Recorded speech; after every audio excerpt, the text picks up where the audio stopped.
For 30 days, I ran the exact morning routine the longevity research keeps pointing to. 4 habits, same order, every single day, before I let the rest of life touch me. And here's the honest result. By the end, one thing had changed more than anything I'd tried in years. Better sleep, no afternoon crash, steadier energy from the moment I woke up. But the habit that actually drove it? It wasn't the cold showers everyone obsesses over. It wasn't even the workout. It was the one I almost skipped, because it's free, it's boring, and it takes 10 minutes. I'll show you all four, in order, and exactly what each one did. Stick around for the last few minutes, because that's where the surprise is. First, let's be clear about what this is. I'm not a lab. This was one person, 30 days, tracking the simple stuff anyone can. How fast I fell asleep, how I felt by 3 p.m., what my sleep tracker showed. Treat it as a field test of what the science says, not a clinical trial. So what does the science say a SuperAger morning looks like? Across the longevity research, the same four levers keep showing up, and notice none of them is exotic. Morning light, movement, a short burst of cold, and a protein-forward breakfast. Light, move, cold, protein. That's the whole routine. It sounds almost too simple. But here's the part that took me 2 weeks to understand. The order isn't random. Each habit sets up the next one. Do them in the wrong sequence, and you blunt the effect of the whole thing. I'll explain why the order matters as we go, but it hinges on the very first habit, the free one. Because what that first 10 minutes does to your body quietly decides how well the other three even work. So let's start there. With the habit that's free, takes 10 minutes, and that almost nobody actually does. Why not? Habit 1. Get bright light into your eyes within the first half hour of waking. Ideally, real outdoor daylight, even on a gray day. Here's why it's not optional. Deep in your brain sits a master clock that runs every system on a roughly 24-hour rhythm. When you're alert, when hormones rise, when you get sleepy at night. That clock has one main way to set itself: light hitting your eyes in the morning. Miss that signal, and the clock drifts. You feel foggy in the morning and wired at night. The research backs this up hard.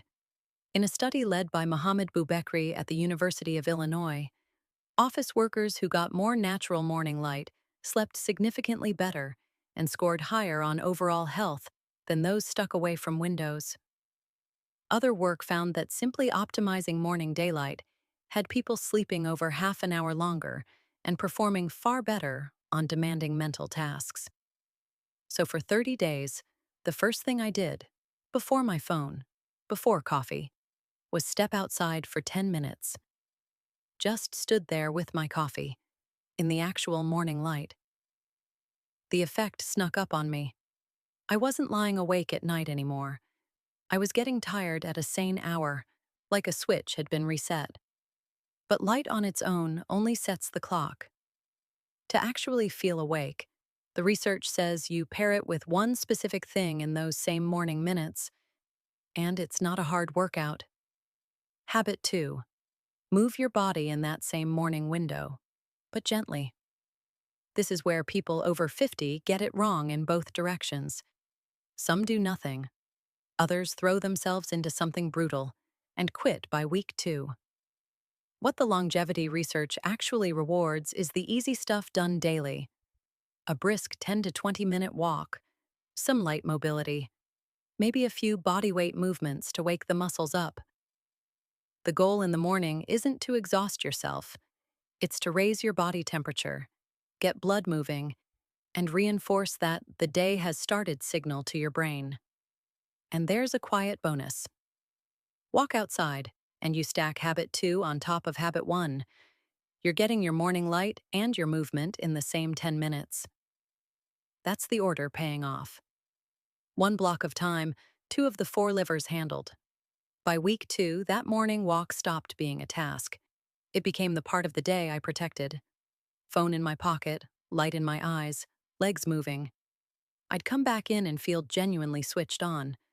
Not the jittery, caffeinated kind of awake, but a clean one. Which brings us to habit 3, the one I dreaded all month. The one everyone online swears by. The cold. And I went in deeply skeptical that it was anything more than hype. Quick pause, because everything I'm walking through is laid out, step by step, in the free SuperAger starter guide. It's the printable morning checklist version of this whole routine, including the order and the timing. Links in the description. Totally free. Grab it, and if these breakdowns are useful, hit subscribe so the next one finds you. Okay. The cold. Habit 3. A short burst of cold at the end of your morning shower. 30 to 60 seconds. That's it. I'll be honest. The first morning, 30 seconds felt like an hour. But the reason it's in the routine isn't toughness for its own sake. There's a genuinely striking study behind it. Researchers in the Netherlands, led by Geert Beidsy, took over 3,000 people and had one group finish their shower with 30 to 90 seconds of cold water for a month. The result? A 29% drop in days called out sick from work compared to the group that showered warm. Now, the honest footnote, when they looked closely, people didn't necessarily get sick less often. They just powered through and missed less. So I'd file cold less under Miracle Immune Booster and more under what it actually did for me, a jolt of alertness and a small daily win. Doing a hard thing on purpose, first thing, set a tone. By week 3, I genuinely didn't dread it, and that shift, from dread to bring it on, carried into the rest of my day.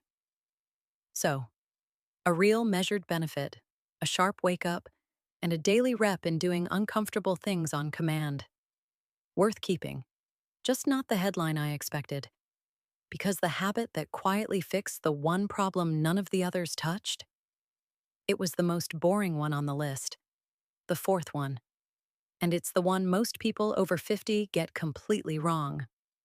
Habit 4. Eat real protein at breakfast. And more of it than you think. Here's the problem almost everyone over 50 has, and it's invisible. As we age, our muscles get harder to feed. It takes a bigger dose of protein to trigger the body to build and hold muscle. Scientists call it anabolic resistance. The expert consensus from the International PROT-Age group is that older adults need roughly 25 to 30 grams of high-quality protein per meal to clear that bar. And which meal do almost all of us fail? Breakfast. Toast. Cereal. Fruit. A splash of milk. It's the lowest protein meal of the day, right when your body has gone all night without any. Studies of older adults find the morning is exactly where protein is most lacking and the easiest place to fix it. So I rebuilt breakfast around protein: eggs, Greek yogurt, sometimes a scoop of whey. 30 grams. Early. And this, not the cold, not even the light, is the one that erased my afternoon crash. That 3 p.m. wall I'd lived behind for years? Gone. I was steadier all day, and within a few weeks I felt, there's no better word, sturdier. And notice how it all locks together. This is the through line of the blue zones, the places where people most often reach 100. They don't biohack, but their mornings look like this. They wake with the sun. They move. The Sardinian shepherds walking the hills at dawn, the Okinawans out in their gardens in the early light. And they eat real, whole food. Light movement, simple food, early. The research just put names and numbers on a rhythm humans have always lived by. There was one morning around day 21 when it clicked. I'd done the walk, felt the sun, eaten right, and by mid-afternoon I realized I hadn't thought about being tired once. That's when it stopped being an experiment and started being how I live. So after 30 days, what actually changed and which habit really earned its place? Here's the scoreboard, honestly. The cold was a great mental win and probably did something real, but it wasn't the star. The morning workout became a habit I'd never drop. The protein breakfast killed my afternoon crash and made me feel physically stronger. But the single biggest change, better, deeper sleep, and waking up genuinely rested, came from the one I almost skipped. 10 minutes of morning light. The free one. The boring one. By resetting the clock that runs everything else, it made the whole routine work. And it quietly improved the thing that matters most for a long, sharp life. My sleep. That's the twist.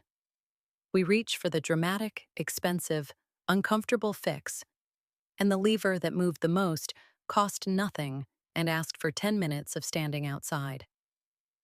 None of this is magic, and none of it is overnight. But 30 days was enough to feel the difference, and enough to know I'm not going back. So here's your one step for the next 24 hours. And I'm giving you the winner, not the whole list, because one habit you actually do beats four you admire. Tomorrow morning, within 30 minutes of waking, get outside for 10 minutes. No phone, just you and the morning light, even if it's cloudy. That's it. That's the rep that, in my month, moved everything else. Do that for a week and notice your sleep. Then, if you want, add the others one at a time, in order. The full printable morning checklist is in the free SuperAger starter guide below, and the SuperAger Secrets book goes deeper on all of it. Subscribe, and I'll see you in the next one.